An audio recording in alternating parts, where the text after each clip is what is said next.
ನಮಸ್ಕಾರ. ಪ್ರತಿಯೊಂದು ಮನುಷ್ಯನ ದೇಹದ ದಣಿವನ್ನು ನೀಗಿಸುವುದು ಸುಖಕರವಾದ ನಿದ್ದೆ. ದಣಿದ ದೇಹವು ಹೇಳುತ್ತದೆ, ನಿದ್ದೆ ನೀವಂತಿದ್ದರೆ ಸಾಕು, ನನಗದೇ ಸ್ವರ್ಗ ಸುಖವೆಂದು. ಹಾಗಾದರೆ ಇವತ್ತಿನ ವಿಡಿಯೋದಲ್ಲಿ ನಿದ್ದೆಗೆ ಸಂಬಂಧಪಟ್ಟ ಕೆಲವು ವಿಷಯಗಳನ್ನು ತಿಳಿದುಕೊಳ್ಳೋಣ. ರಾತ್ರಿ 10 ಗಂಟೆಯ ಮೊದಲು ನಿದ್ದೆ ಮಾಡಿ.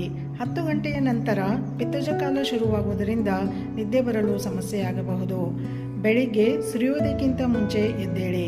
ಒಂದು ವೇಳೆ ರಾತ್ರಿ ಜಾಗರಣೆ ಮಾಡುವುದಾದರೆ ಜಾಗರಣೆಯ ಅರ್ಧದಷ್ಟು ಸಮಯವನ್ನು ಬೆಳಗಿನ ಮತ್ತು ಖಾಲಿ ಹೊಟ್ಟೆಯಲ್ಲಿ ಮಾಡಿ. ಗ್ರೀಷ್ಮ ಋತುವನ್ನು ಉಳಿದು ಇತರ ಋತುಗಳಲ್ಲಿ ಮಧ್ಯಾಹ್ನದ ನಿದ್ದೆ ನಿಷಿದ್ಧ. ಮಧ್ಯಾಹ್ನ ನಿದ್ದೆ ಮಾಡಬೇಕೆಂದರೆ ಕುಳಿತುಕೊಂಡಲ್ಲೇ ನಿದ್ದೆ ಮಾಡಿ.